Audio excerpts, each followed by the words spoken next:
নবী করিম সাল্লাল্লাহু আলাইহি সাল্লাম আমাদেরকে দোয়া করতে উৎসাহিত করেছেন, তবে কিছু দোয়া তিনি স্পষ্টভাবে নিষেধ করেছেন।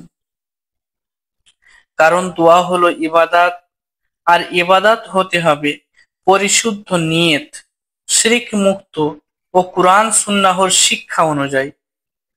এখানে নিষিদ্ধ কিছু দোয়া উল্লেখ করা হলো: ১. নিজের বা অন্যর জন্য ক্ষতি কামনা করা দোয়া। রাসূলুল্লাহ সাল্লাল্লাহু আলাইহি ওয়াসাল্লাম বলেছেন, তোমাদের কেউ নিজের মৃত্যুর জন্য দোয়া করবে না, অভিশাপও দেবে না। সহিহ বুখারী ও মুসলিম শরীফে বর্ণিত আছে। অতএব নিজের মৃত্যু কামনা করা বা কারো অকল্যাণ কামনা করে দোয়া করা সম্পূর্ণভাবে হারাম। ২. পাপাচার বা গুনাহের কাজে সাহায্য চেয়ে দোয়া করা। আল্লাহর কাছে কোনো হারাম কাজের সুযোগ, অন্যকে প্রতারণা করার উপায় বা অন্যায়ভাবে সম্পদ অর্জনের জন্য দোয়া করা সম্পূর্ণভাবে নিষিদ্ধ। কারণ আল্লাহ কখনো গুনাহের কাজে সাহায্য করেন না। ৩. আত্মীয়তার সম্পর্ক ছিন্ন করার দোয়া। রাসূলুল্লাহ সাল্লাল্লাহু আলাইহি ওয়াসাল্লাম বলেছেন, যে দোয়া আত্মীয়তার সম্পর্ক ছিন্ন করার উদ্দেশ্যে করা হয় তা কবুল করা হয় না। সহিহ মুসলিম শরীফে বর্ণিত আছে। অতএব কারো পরিবার ধ্বংস হোক, সম্পর্ক নষ্ট হোক, এই ধরনের দোয়া কখনোই আল্লাহ তাআলার দরবারে কবুল হয় না। ৪. অতিরিক্ত সীমালঙ্ঘন করে দোয়া করা, যেমন দোয়ার মধ্যে অযৌক্তিক চাওয়া বা অত্যাধিক বাড়াবাড়ি করা।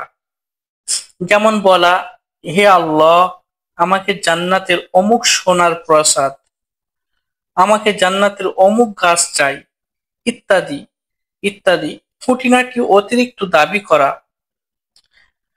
রাসূলুল্লাহ সাল্লাল্লাহু আলাইহি ওয়াসাল্লাম বলেছেন, দোয়ার মধ্যে সীমালঙ্ঘন করতে নিষেধ করেছেন। আবু দাউদ শরীফের হাদিস। ৫. শিরক বা কুফরি যুক্ত দোয়া, যেমন আল্লাহ ছাড়া অন্য কাউকে ডেকে সাহায্য চাওয়া, কবরে শুয়ে থাকা মৃতকে ডাক দিয়ে আমাকে বাঁচাও বলা ইত্যাদি। এগুলো দোয়াকে নষ্ট করে এবং বড় শিরক। ৬. ধ্বংস বা অভিশাপ কামনা করা দোয়া। নবী করিম সাল্লাল্লাহু আলাইহি ওয়াসাল্লাম কখনো নিজের উপর নির্যাতনকারী বা কাফেরদের জন্য অভিশাপ করেননি, বরং তিনি দোয়া করতেন, হে আল্লাহ, আমার কওমকে হেদায়েত দিন, তারা জানে না। তাই কাউকে ধ্বংসের জন্য দোয়া করা ইসলামে সম্পূর্ণভাবে নিষেধ। ৭. নিজের ও পরিবারের জন্য অভিশাপ ডাকা। অনেক সময় রাগে কেউ বলে ফেলে, আল্লাহ তোমাকে ধ্বংস করুক বা আমি মারা যাওয়াই ভালো। এই রকম ভাবে দোয়া করা সম্পূর্ণভাবে নিষেধ।